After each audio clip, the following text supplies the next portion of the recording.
Halo teman-teman, apa kabar semuanya? Semoga semuanya sehat ya, diberi kelancaran rezeki serta bisa berkumpul dengan keluarga di suasana lebaran ini. Bagi yang mudik, semoga diselamatkan dalam perjalanannya. Karena kali ini Calawak akan membahas sebuah film berjudul Kereta Berdarah. Sebuah film produksi tahun 2024 yang mengisahkan tentang horor berantai yang dialami oleh kakak beradik yang sedang dalam perjalanan menuju sebuah resort. Bagaimana kengeriannya? Oke, tanpa berlama-lama lagi, kita ikutin alur ceritanya. Tapi bagi kalian yang suka dengan channel ini, tolong sisihkan sebentar saja jamnya untuk menekan tombol subrek dan aktifkan loncengnya untuk mendapatkan info alur cerita film terbaru dari Calawak. Film ini diawali dengan pemandangan di sebuah hutan di mana tampak para pekerja yang sedang menebagi pohon-pohon di hutan tersebut. Tampak juga ada bulldozer di mana mereka sedang mengerjakan proyek pembuatan jalur kereta api. Hentikan, atau mereka murka. Pada suatu malam tampak ada tetua adat yang memperingati mandor proyek agar menghentikan proyek itu karena merusak hutan yang menjadi markas besar para dedemit di tempat itu. Sang tetua adat pun akhirnya diusir. Tidak ada yang bisa menolong kalian.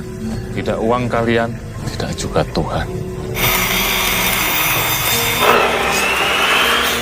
Akhirnya pekerjaan pun dilanjutkan. Para pekerja sibuk dengan pekerjaannya. Saat tiba jam pulang, ada dua orang pekerja yang bernama Yanto dan Iman.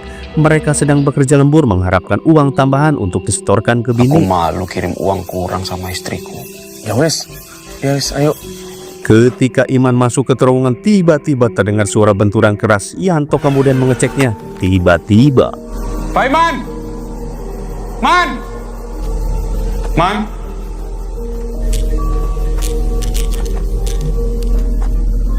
Man!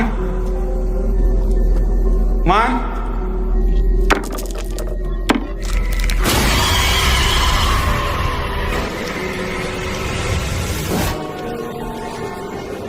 akhirnya setelah jalur kereta itu beres, tiba saatnya merayakan dibukanya jalur kereta baru di mana stasiunnya bernama Sangkara.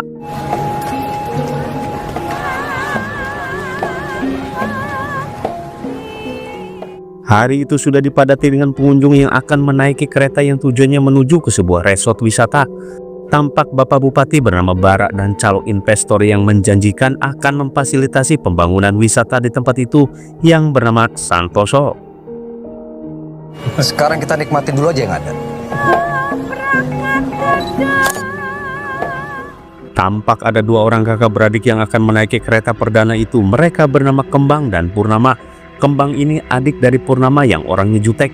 Sedangkan sang kakak sudah merencanakan perjalanan ini lewat sebuah buku harian yang selalu dia bawa setiap harinya.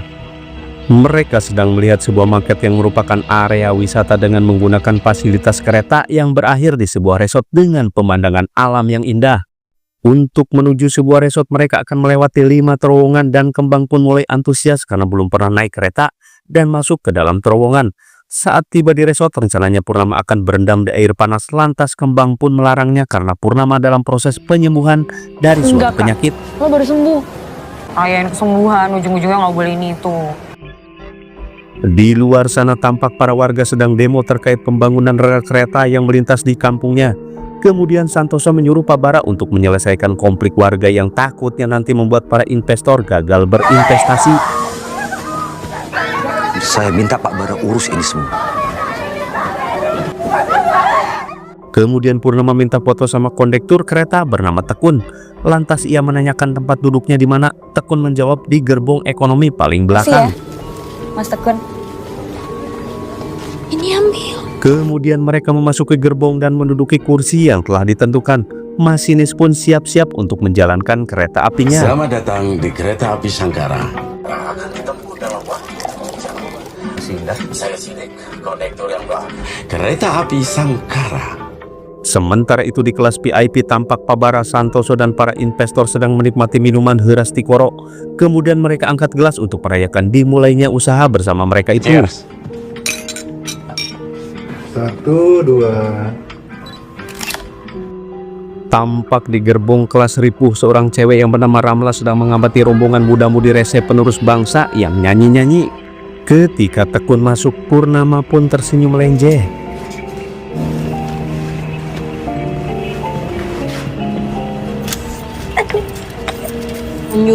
GR. Tak lama berselang berangkatlah kereta tersebut.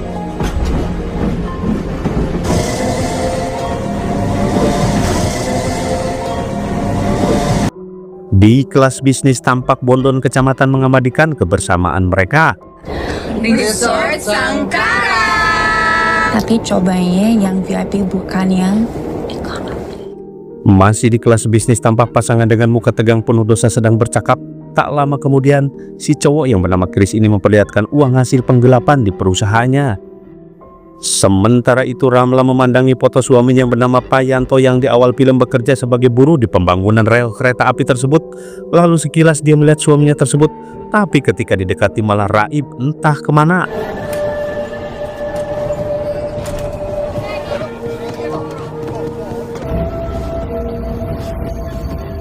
Lantas Ramla kembali melihat suaminya sedang duduk di kantin dengan wajah penuh getih di pipinya. Lantas ketika ia masuk ke kantin, suaminya kemudian menghilang. Lalu Ramla ingin masuk menemui direktur, tapi si pelayan mencegahnya dengan alasan penumpang ekonomi dilarang untuk masuk ke ruang VIP. Maaf ibu, tidak bisa. Di ruang VIP tampak Santoso mengkhawatirkan kejadian demo warga di stasiun tadi. Pak Bara selaku penguasa daerah meyakinkan bahwa semuanya akan baik-baik saja. Sudah biasa dalam pembangunan proyek ada pro dan kontra. Justru hal itu yang membuat malu Santoso di depan para investor. Bisa merusak wajah wisata kita, Pak. Di gerbang ekonomi tampak Kembang maksa ingin melihat buku hariannya Purnama. Tak lama berselang, seekor burung gagak hitam terbang di sampingnya Kembang, kemudian menabrak kaca persis di samping Kembang duduk. Purnama kemudian pamit ke toilet. Dirasa toilet di gerbong belakang penuh, ia pun nyebrang ke gerbong berikutnya. Mumpung kesempatan bagus, Kembang membuka buku hariannya Purnama yang berisikan aktivitas mereka berdua selama ini. Tak kuat menahan mual, Purnama pun ongkek. Lalu tiba-tiba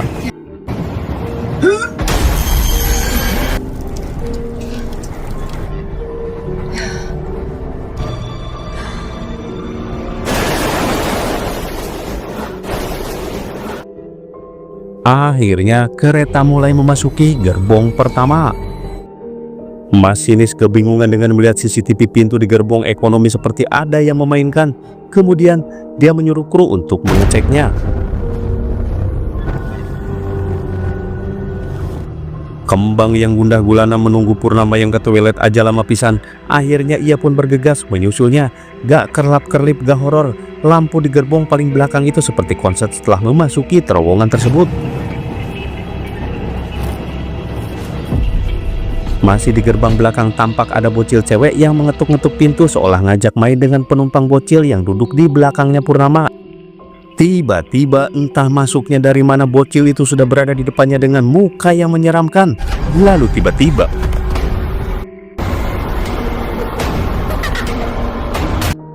Kembang yang menyusul Purnama di toilet gerbong kedua di belakang. Purnama lantas kaget ketika akan kembali ke gerbongnya. Gerbong paling belakang itu sudah raib. Mereka kemudian bergegas menemui Tekun di ruang VIP. Lantas Tekun mengeceknya. Dan ketika ada penumpang yang mengetahui bahwa gerbong paling belakang raib, akhirnya semua penumpang ribut mempertanyakan. Ini cuma masalah teknis kecil aja. Dan mohon maaf ya atas ketidaknyamanannya. Kemudian Tekun diberhentikan oleh fotografer yang bernama Daus yang menanyakan kenapa gerbong paling belakang bisa tertinggal seperti itu. Tekun menjelaskan itu hanya gangguan teknis saja.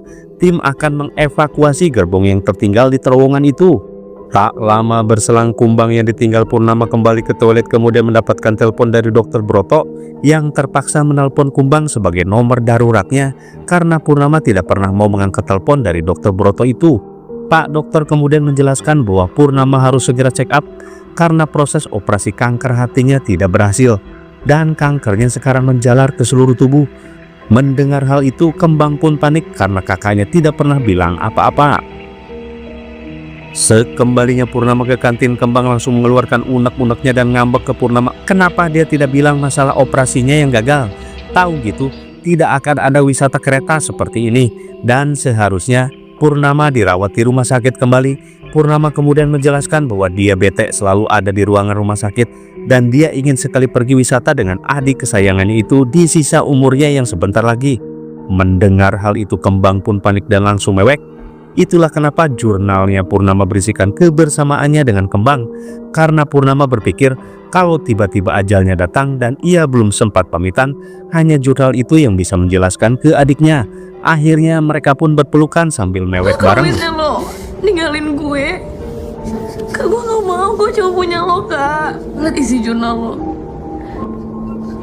Enggak, Kak. Kak, enggak. Lo harus sembuh. Kak, lihat gue. Kak. Tekun yang merasa ada suara yang berisik dengan panel listrik, ia lantas membukanya. Tampak ada seperti cipodot yang menjijikan di antara instalasi kabel di panel itu. Dan ketika ia berbalik badan,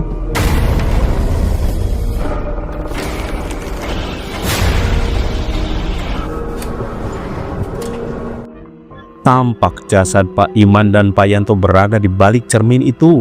Kemudian muncul Pak Sidik memarahinya karena jaringan komunikasi rusak dan panel listrik terbuka dan berlendir. Lantas Tekun menceritakan bahwa gerbong 5 sudah hilang dan tertinggal di terowongan. Mendengar hal itu, Pak Sidik tidak percaya karena butuh prosedur khusus untuk memindahkan antar gerbong. Lantas Pak Sidik kemudian percaya dan melihat CCTV di gerbong 5 tidak menyala. Ia lantas berpesan agar Tekun menenangkan para penumpang di gerbong 4 dan jangan sampai Pak Santoso tahu akan kejadian itu. Lihat saya, kita lalui ini sama-sama. Kemudian di gerbong bisnis tampak para penumpang mempertanyakan sinyal HP-nya yang buruk. Tekun kemudian menenangkan Purnama dan Kembang tentang raibnya gerbong 5 dan penumpangnya akan segera dievakuasi ke resort. Lalu kereta pun memasuki terowongan kedua. Tampak di gerbong 4 para penumpang dibisingkan dengan gerombolan muda-mudi yang nyanyi gak karu-karuan. Tiba-tiba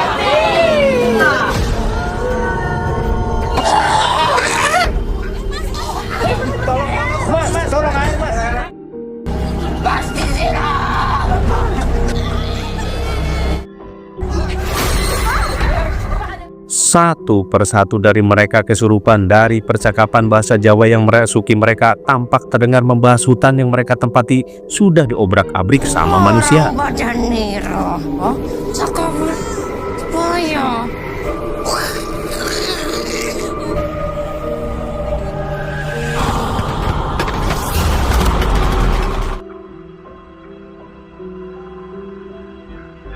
Daus yang mengabadikan momen itu kemudian memotret iblis yang sedang merayap di atas kereta. Dan yang terjadi kemudian, Kembang yang menyaksikan kejadian itu dari kantin merasa shock parah ketika di balik kaca ada sosok yang menyeramkan. Dan gerbong itu pun terlepas. Kembang yang menyaksikan kejadian itu bercerita dengan panik. Lantas Pabara dan Santoso mendekati mereka. Lantas Ramla berbicara pula bahwa ada kekuatan gaib yang menyebabkan semua ini. Tapi Pabara menyangkal, ia berkesimpulan bahwa ini hanya masalah teknis saja. Kembang pun ikut nimbrung karena dia menyaksikan sendiri yang berada di gerbong terlepas itu ada sosok hantu yang mengerikan. Pak Bara meyakinkan mereka bahwa semuanya akan baik-baik saja. Terlihat Tekun yang menyembunyikan kebohongan dengan bilang bahwa semua akan ditangani oleh pusat dan bakal ada evakuasi buat gerbong-gerbong yang tertinggal. Santoso yang mulai curiga dengan Pak Bara dengan menutup-nutupi kejadian itu. Kemudian ia mengajak ngobrol Tekun terkait kejadian ini. Tekun bilang bahwa ia tidak tahu apa-apa dan tidak bisa menghubungi pusat bantuan. Bara kemudian menghampiri Sidik memberitahu bahwa 2 gerbong telah hilang. Sidik yang sebenarnya sudah tahu menjawabnya bahwa dia berusaha menghubungi pusat bantuan, namun tiba-tiba saja alatnya pada rusak. Bara kemudian melanjutkan bahwa mereka harus segera datang ke resort untuk minta bantuan mengevakuasi penumpang di gerbong yang tertinggal dan menjanjikan mereka untuk menginap di kelas VIP serta menandatangani surat perjanjian bahwa mereka tidak akan menceritakan kejadian itu. Lalu Sidik meragukan itu. Bisa saja demikian kalau saja penumpang-penumpangnya masih ada. Lantas Sidik memperlihatkan sebuah video yang menampilkan ada sosok makhluk halus di gerbong yang hilang itu. Kemudian Pak Bara menyuruhnya untuk menghapus video itu. Kemudian Pak Bara menyusun skenario agar kejadian ini tidak menimbulkan isu yang tidak sedap di penumpang yang lain, terutama para investor yang berada di ruang VIP. Kita lalui ini sama-sama. Santoso kemudian meminta maaf kepada Purnama, Kembang, dan Ramla atas ketidaknyamanannya. Dia menawarkan mereka gerbong VIP, tapi Sidik menolaknya karena sudah penuh. Lantas Ramla bertanya kepada Santoso perihal keberadaan suaminya yang menghilang sejak pembangunan jalur kereta api tersebut. Santoso menjawab, semuanya sudah diserahkan sama Pak Bara. Kemudian Purnama dan Kembang dialihkan ke gerbong VIP disusul dengan Ramla. Sontak kehadiran mereka mendapat sentimen negatif dari Bondon Pasar Impres yang menyemprotkan pewangi menandakan kedatangan mereka, menimbulkan bau tidak sedap. Tak lama berselang, Bondon CS pada keluar komplain dengan tekun. Mereka memprotes kebijakan kereta dengan menambah penumpang di gerbong VIP. Lantas para Bondon CS itu pun pindah ke gerbong kantin. Purnama pun kembali ongkek di WC. Kali ini Muta hanya mengeluarkan getih. Tak terasa kereta api sudah memasuki terowongan ketiga. Ada kejadian apakah di terowongan ini? Kamu tarik nafas. Tampak para pramugari kereta ketakutan setelah tahu kereta itu masuk terowongan. Santoso kemudian menenangkannya. Setelah Santoso pergi, tiba-tiba saja terdengar teriakan dari gerbong terakhir dan lampu pun kembali konslet. Tiba-tiba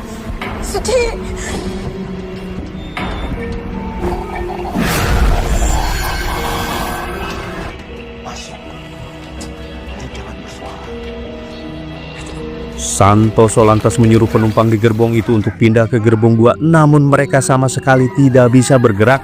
Lalu tiba-tiba muncul makhluk-makhluk menyeramkan di gerbong tersebut dan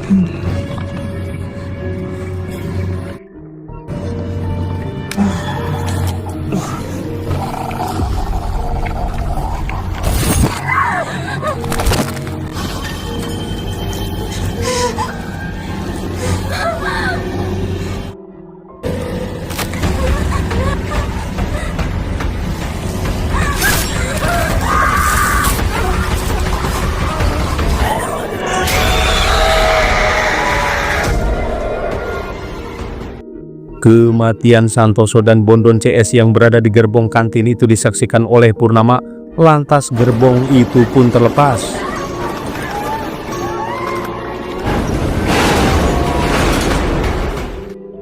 Lantas Pasidik dan Pabara menuduh Purnama, Kembang, dan Ramla bersekongkol untuk menghilangkan jejak mistis di depan para investor itu. Tuduhannya karena gerbong ekonomi tidak menguntungkan mereka, makanya gerbong-gerbong itu dilepas. Kemudian Purnama dan Ramla dituduh akan merompok gerbong VIP. Tak lama berselang, chaos pun terjadi di gerbong itu. Kenapa? Kalian berkomplot. Hah? Dan semua CCTV mati. Upaya perampokan. Gue akan biarin ini semua atas gue dan kenapa gue sedikit pun. Terowongannya. Di tengah-tengah keributan, Ramla menunjuk bahwa di depan kereta akan memasuki terowongan. Purnama mengingatkan agar mereka segera pindah ke gerbong depan. Tapi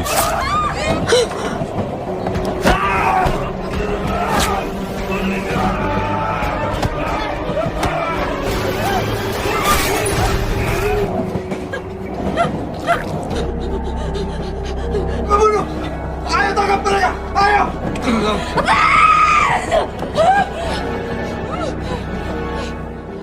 akhirnya Purnama, Kembang, dan Ramla serta Tekun pindah ke gerbong 1. Tapi pintu penghuninya dikunci oleh Sidik. Tekun lantas memecahkan kaca pintu tersebut. Sidik kemudian memberitahu Bara agar berdoa saja supaya mereka cepat sampai ke resort. Percaya sama saya, kita harus ke gerbong 1 sekarang juga. Lantas ketika pengunjung gerbong 2 mendekati Tekun, mereka mengeroyok Tekun dan mengajarnya. Namun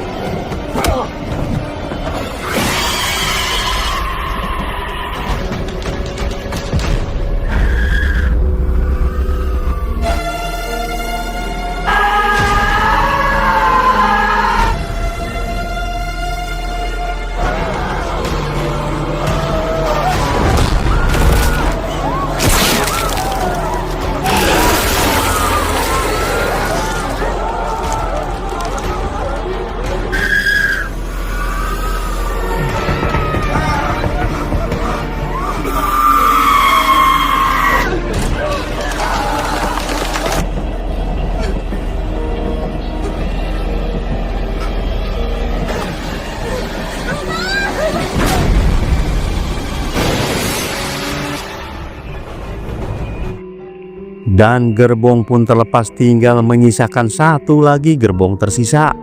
Di dalam gerbong, Purnama yang secara tidak sengaja telah menghilangkan nyawa penumpang merasa panik dan bersalah, namun sang adik menghiburnya. Kemudian Tekun ingin agar kereta itu berhenti saja, namun Bara tetap kekeh nanti berhenti di resort saja. Ia lantas masuk ke ruang masinis dan menyuruh operator untuk mempercepat laju kereta. Bukannya berhenti seperti yang dijanjikan Bara kepada Sidik, kereta itu malah bertambah laju kecepatannya. Lantas Sidik hendak memasuki ruangannya, tapi pintunya sudah terkunci. Ketegangan semakin menjadi ketika Sidik tak bisa masuk ke ruangan kemudi. Sementara itu, Pak Bara tetap menyuruh masinis untuk mempercepat laju kereta.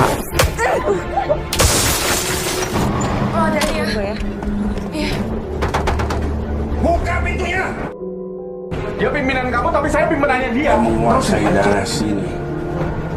Buka pintunya. Lantas kemudian Pak Sidik bisa masuk dan segera menginstruksikan untuk memperlambat laju kereta dan menghentikannya. Lantas ketika terjadi keributan, Tekun terlempar keluar kereta dan Koid dengan kepala terputus.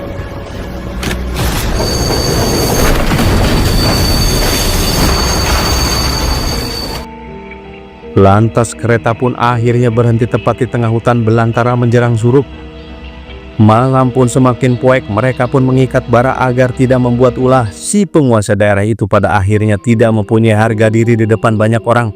Purnama menjelaskan maksud kereta berhenti agar tidak melewati terowongan yang selalu mengambil nyawa-nyawa penumpang setiap kali masuk terowongan itu. Lain halnya dengan Pak Bara yang justru sengaja mengorbankan mereka di gerbong, sementara dia enak terkunci di ruang kemudi. Lalu mereka berencana untuk jalan menuju stasiun resort yang jaraknya tidak terlalu jauh dari tempat mereka berhenti. Ya, tapi gimana masalahnya kita bisa sampai ke stasiun resort itu? Kita bisa jalan lewat hutan. Terowongan terakhir nggak terlalu jauh dari resort. Lagi-lagi Ramla menunjukkan foto suaminya ke Bara untuk menanyakan keberadaannya. Lantas ia juga melibatkan para investor dengan alasan suaminya yang menghilang itu telah bekerja buat mereka. Tapi sampai detik ini Ramla belum mendapatkan kabar apapun tentang suaminya. Ramla juga menjelaskan bahwa ibu-ibu yang demo itu merupakan ibu-ibu yang kehilangan suaminya, dan ternyata suami-suami mereka telah menjadi tumbal pekerjaan proyek itu dan menjadi tanggung jawab sepenuhnya pejabat penguasa daerah, yaitu Pak Bara. Lantas scene beralih ke sebelum pembuatan jalur kereta di mana Pak Bara ini memaksakan untuk membelah dan membabat hutan untuk mempersingkat jalur keretanya.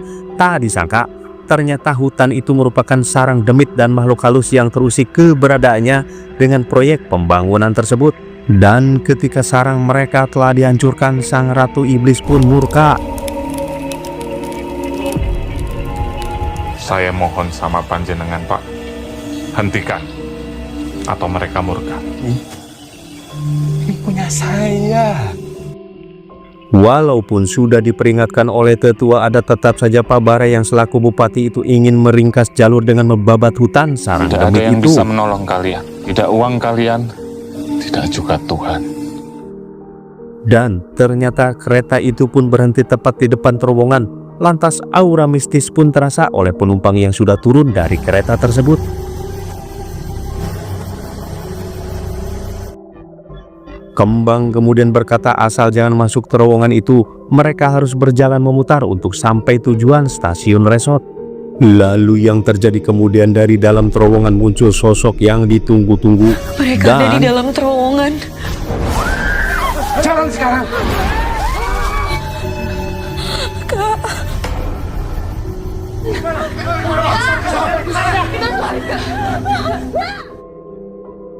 Lalu di dalam gerbong Pak Bara yang terikat, kemudian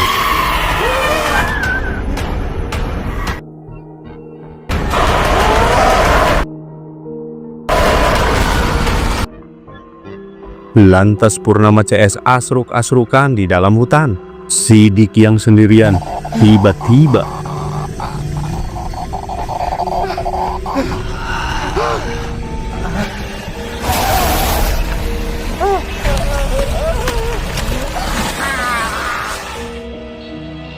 rombongan yang menyisakan Purnama dan Kembang ini lalu tiba-tiba Kalau Datuk ada Kembang, Purnama, Ramla, hati-hati.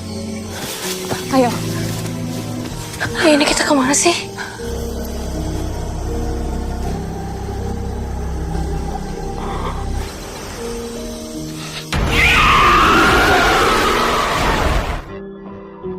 seperti manusia pohon di Lord of the Ring, para penumpang yang tersisa itu kemudian dililiti akar pohon. Purnama yang keburu tersadar kemudian berusaha untuk melepaskan cengkraman akar-akar pohon tersebut. Lalu ia melihat Kembang yang terlilit lebih parah.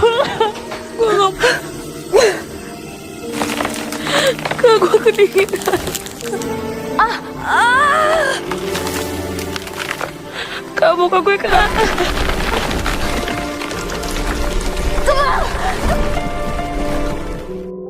Lalu kembang pun tersisa hanya babatoknya saja, itu pun mirip dengan babatok kelapa yang nempel di pohon bersama dengan tumbuhnya pohon tersebut.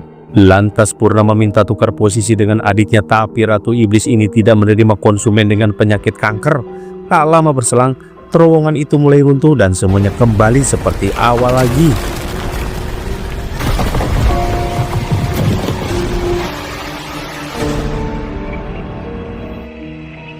6 bulan kemudian Purnama bersama tetua adat lantas menziarahi kembang yang sudah Kenapa saya beralih nggak bisa fungsi ikut bagian menjadi dari pohon. Dan kamu tanah yang kurang subur.